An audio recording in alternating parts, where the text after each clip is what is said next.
এমনকি এরাও বিএনপি রাজনীতির সাথে জড়িত। আমরা তাদের কথার ভিত্তিতে আমরা সভাপতি সেক্রেটারি হাটিগুড়ি ইউনিয়ন বিএনপির শ্রমিক দলে যারা আছি তাদের কেউ ব্যক্তিগত কোনো প্রার্থী আমাদের নাই, ব্যক্তিগত কোনো প্রার্থী আছে আমাদের, আমরা কাউকে চায়াও নেই যে অমুককে সভাপতি দিতে হবে, আমাকে সেক্রেটারি দিতে হবে। এই ওয়ার্ড বিএনপি যাদেরকে বলছে আমরা তাদের মুখের দিকে তাকায় আমরা তাদেরকেই কমিটি দিতেছি, এখানে যেন আমাদের প্রতি কোনো দায়ভার না আসে। যেহেতু আমরা এই ওয়ার্ডের সাথে জড়িত না, আমাদের 5 নম্বর ওয়ার্ডে বাড়ি, হয়তো 4 নম্বর ওয়ার্ডে বাড়ি, আমরা হাটিকুমা ইউনিয়নের রাজনীতি করি, এই ওয়ার্ডের সাথে আমাদের সম্পৃক্ত ওইরকমভাবে নাই, তারা কোন সংগঠনের জড়িত, এই জন্য আমরা তাদের দ্বারস্থ হয়েছি। আলহামদুলিল্লাহ তারা আমাদেরকে একটা সুন্দর কমিটি উপহার দিচ্ছে আমরা মনে করি।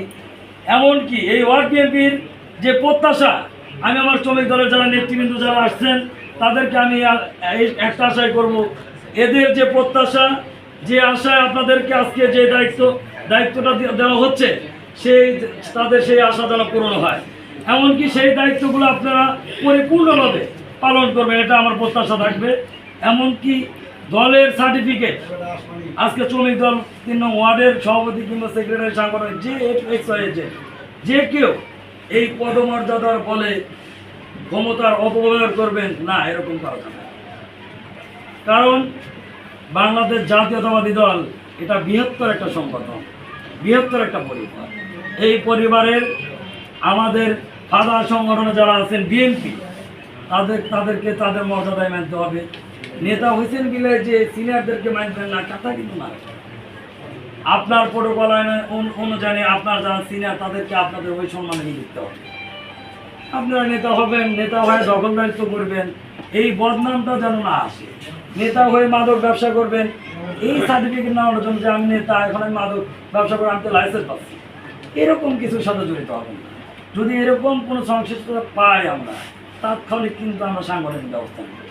আমাদের থানা শ্রমিক দলের সংগ্রামী সভাপতি আছেন যারা অক্লান্ত পরিশ্রমে আজকের এই সংগ্রাম থানা শ্রমিক দলের 6টা ইউনিয়নের শ্রমিক দলের কমিটি দেওয়া হয়েছে।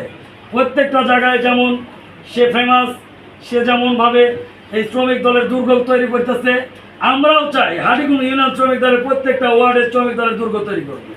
এমনকি এই ইউনিয়নে বিএনপির দুর্গ তৈরি হোক, প্রত্যেকটা ওয়ার্ডে যেন অন্য অন্য যেসব দল আছে, জামাত বলেন, এনসি বলেন, জাতীয় বলেন, যাই আছে, এইগুলো যেন আপনাদের কাছে যেন না আসতে পারে, এরকম একটা পজিশন তৈরি করার জন্য আমরা প্রত্যেকটা ঘরে ঘরে যেন বিএনপি জন্ম নেয়, সেই প্রত্যাশার লক্ষ্যে কিন্তু আমাদের কমিটি। আমাদের কিন্তু আপনাদের প্রতি চাওয়া বাড়ি গাড়ি টাকা পয়সা এরকম কিছু না। আমাদের চাওয়া তারেক রহমানের হাত যেন শক্তিশালী হয়, বিএনপি যেন ধানের শীষের যে প্রতীক নিয়ে যে আসুক, আকবর আলী আসুক, সাহিদ খান যে আসুক, ধানের শীষের প্রতীক